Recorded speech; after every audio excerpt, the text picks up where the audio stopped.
Je m'appelle Sarah Malherbe, je suis la coordinatrice de ce programme IDEFI. IDEFI, ça tient pour Initiative d'excellence en formation innovante. C'est une initiative de l'Agence nationale de la recherche. Le porteur de programme, le porteur scientifique, c'est Catherine Magras, donc professeure et docteur vétérinaire qui s'excuse de ne pas pouvoir être venue aujourd'hui. Ensuite, donc, je vais parler très rapidement, 10 minutes. Je vais présenter le programme et je vais passer la parole à Catherine Belloc, donc, qui est docteur vétérinaire, enseignant-chercheur au département santé des animaux d'élevage et santé publique, et qui est un département très impliqué dans ce programme de formation innovante, dans un des thématiques et l'antibiothérapie. Donc, je vais commencer par vous parler un petit peu de ce programme. Des IDEFI, donc on est 37 IDEFI en France actuellement. C'était un appel d'offres dont les points forts, c'était l'innovation. L'innovation par la conception pédagogique, l'innovation par des méthodes et des nouveaux métiers, l'internationalisation par l'utilisation notamment de la langue anglaise qui était très développée. On invite des professeurs d'excellence et ensuite par le partenariat. Donc chaque projet est construit par des partenariats de différentes écoles et universités. Donc notre programme est construit avec école vétérinaire en Iris et agroalimentaire. On a les deux universités là avec leur faculté de médecine, aussi bien que l'ESA, l'école supérieure d'agriculture d'Angers. Pour ce type de programme, il faut toujours avoir donc, une faculté de médecine à proximité d'une école vétérinaire et puis des écoles agroalimentaires. Ceci parce qu'on touche à chaque fois à la santé animale, santé humaine et à l'alimentation. Les personnes derrière ce programme partenarial sont Catherine Magras, donc qui est porteur, professeur en sécurité biologique des denrées, Michel Krempf, médecin praticien hospitalier à l'Université de Nantes, Mathieu Éveillard, qui est donc à l'Université d'Angers, et Sébastien Couvreur, qui est ingénieur agronome, docteur en sciences animales à l'ESA.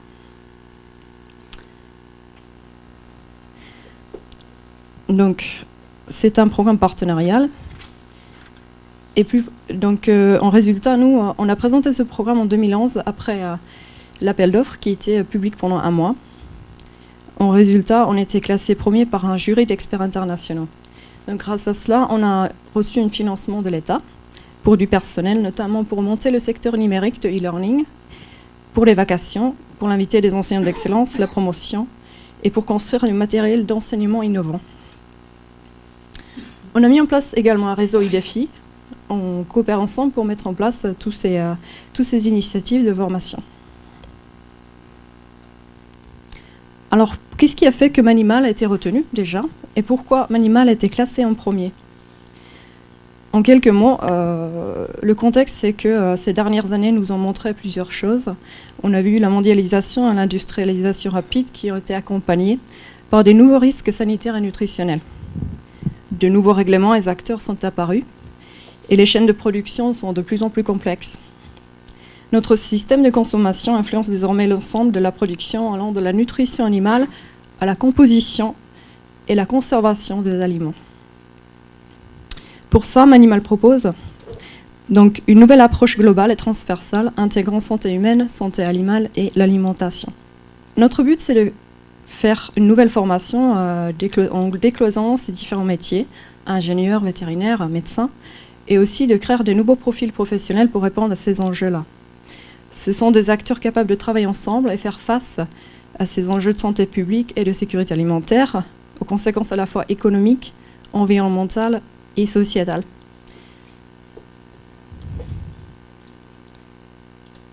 Donc concrètement, qu'est-ce qu'on a fait ?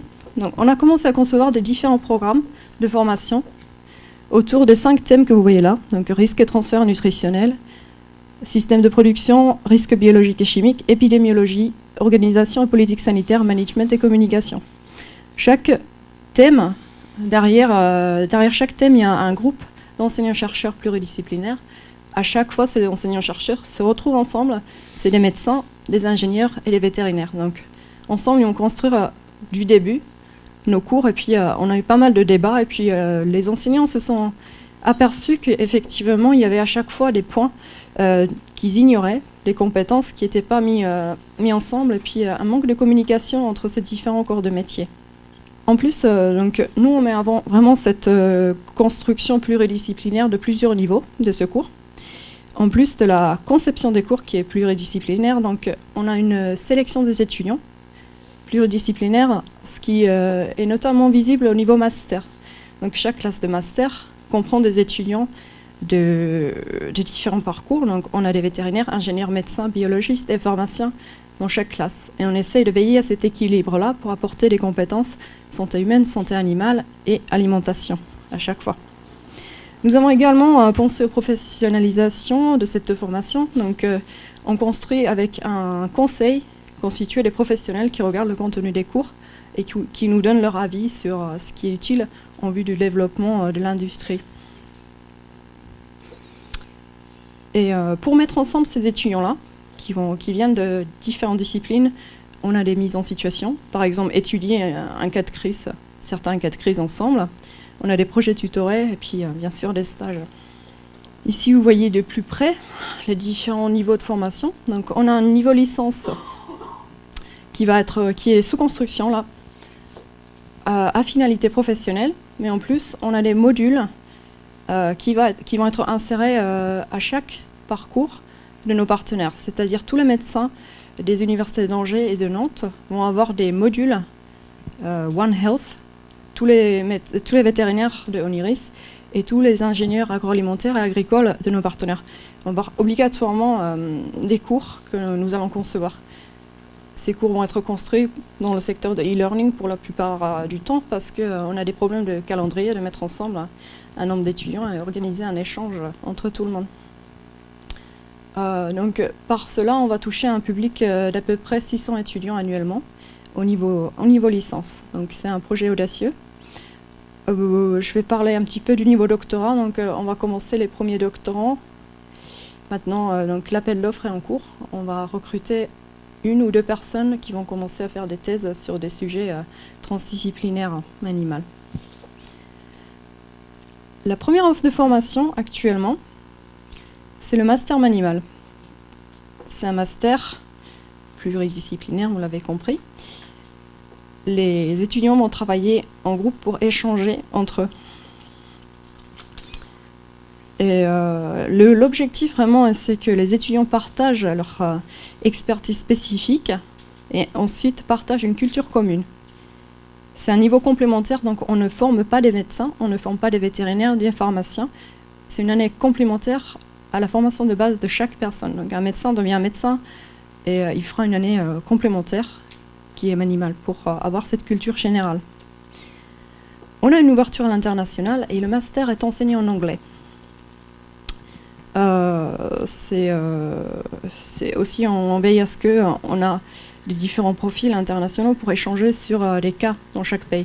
On a des intervenants qui viennent des pays du Nord, qui viennent d'Afrique ou le continent en Asie, pour donner leur point de vue sur de différentes questions de santé publique qui ne sont pas les mêmes selon les régions. Et pour cela aussi, on essaie d'avoir des étudiants de plusieurs pays. Cette première année, donc, on a pu avoir un groupe pluridisciplinaire. On a eu des médecins, on a eu des vétérinaires, nutritionnistes, biologistes. Et là, la deuxième année commence. On a eu une 50aine de candidatures qu'on est en train d'étudier pour lancer la deuxième année. Donc, le projet commence à fonctionner petit à petit. Donc, à fin de cursus, les étudiants auront donc un diplôme qui complète leur formation initiale. Et cette capacité de travailler et gérer des équipes pluridisciplinaires.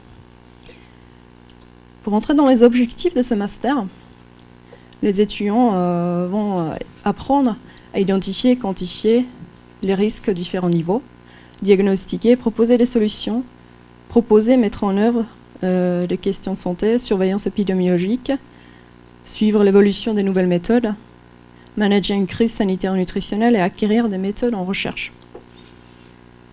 La finalité du master est professionnelle ou recherche selon l'orientation de chaque étudiant. Ça, c'est déterminé par le stage que souhaite faire chaque étudiant. Donc voilà, je vais finir rapidement pour vous montrer une vidéo. Ça fonctionne. Donc tous les ans, on organise des colloques. Donc cette année-là, on a organisé une colloque sur le Transdisciplinary Management of Health and Nutrition Crisis. On a donc reçu des représentants de l'OMS, l'OIE, la FAO et puis la Commission européenne qui sont venus exprimer leur point de vue sur cette question. Comme Manimal s'est fondé donc sur le concept One World, One Health porté par l'OIE, la FAO et l'OMS. Ils se sont intéressés de près à ce qu'on fait. Puis du coup, on a organisé cette première colloque annuelle. Donc, c'est des colloques qui sont ouverts aux professionnels. Et si vous êtes intéressé par l'initiative, par ce que nous faisons, j'ai ramené quelques exemplaires sur clé USB.